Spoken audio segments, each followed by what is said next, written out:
How's it going, guys? My name's Luis, and this is the wired Nintendo Switch controller from GameWill.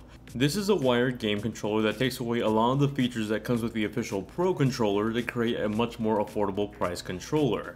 So the Nintendo Switch Pro controller retails for $70, but for that price you get a really well built, sturdy, and ergonomically satisfying controller. Of course, the controller has some useful tech inside of it too, like a gyroscope for games like Splatoon 2 that use it for aiming, and an NFC reader for your amiibos. The wired controller from GameWill scraps all of that, so it doesn't have an NFC reader, it doesn't have gyroscope controls, and it most definitely doesn't have wireless compatibility. Because of that, this controller currently only goes for $25 on Amazon. The controller itself is built out of a smooth but cheap feeling plastic that's incredibly light. The light weight of the controller definitely makes it feel more cheap than it already is, but that's also because it doesn't have all that added bulk of sensors inside the controller like the Pro controller. A cool change that GameWill made was that it added these handle grips to the sides of the controller and it's embedded into the plastic. It really does help you find a much more comfortable grip when playing long play sessions of Breath of the Wild's Master Mode. The analog sticks are identical to the Xbox One analog sticks. If anything, they're literally the exact same ones but just a tiny bit bigger. They feel good and move smoothly, and I used the Nintendo Switch's analog stick calibrator to test them. Luckily, no dead zones were present. The face buttons are a bit on the opposite side though in terms of the quality. They feel very squishy and loose, and they don't have that satisfying click to them that the official controllers have.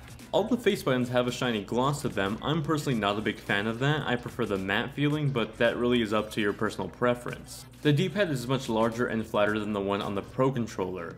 It also doesn't have that nice click response that the official controller has. It works alright, but just like the Pro controller, I found myself having misclicks in games that really need precise D-pad controls. Take the recent Namco Museum game for example. Since the D-pad is all one large plastic piece, the controller wouldn't always register my intentional input. Sometimes when I pressed down, the D-pad would lean over to the right and go right instead in a game like Pac-Man.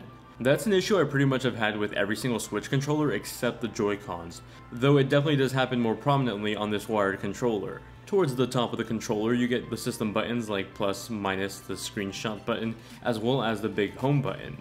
The interesting button among these is the newly added turbo button. It's a programmable button that lets you add turbo functionality to the buttons on the wired controller. It definitely should come in handy for anyone playing the Neo Geo arcade games like King of Fighters or Street Fighter 2 on the Switch.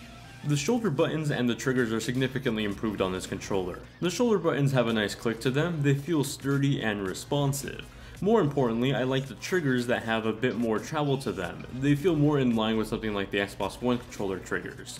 I believe they're still technically digital triggers, but the added travel does make it feel better. Now this is a wired controller, and luckily it includes a durable cable. It's not detachable in any way, but it is braided and it feels tough. I think you can rest assured that it's going to be really hard to rip this cable from just normal wear and tear. The cable is a lengthy 9.8 feet, and if you've ever owned anything like a wired 360 controller, you can pretty much expect an on-par cable length. Now on top of this controller being able to function as a Nintendo Switch controller, you can plug it into a PC and it'll still be recognized as a 360 controller. So that's some added value for anyone that's wanting to pick up this controller and kill two birds with one stone. Overall, the GameWill wired controller for Nintendo Switch is a cheap but usable controller that's reflected by its price.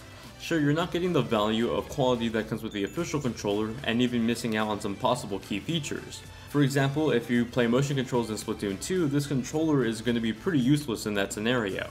However, you are saving $45 every time you get this controller over the Pro controller. You can buy 3 of these controllers for just $5 over the price of the official Pro controller. If you quite literally just want a more traditional feeling controller instead of the Joy-Con grip, then this is a great substitute. But if you want the very best both in terms of features and quality, then you're going to want to stick with the Pro controller.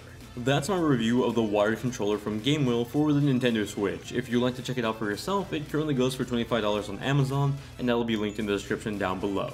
If you have any questions about the controller, or would like to see me review any other accessories that I haven't already, feel free to tell me in the comment section down below. As always, thank you all very much for watching. If you enjoyed the content, consider subscribing, and I'll see you all in the next one.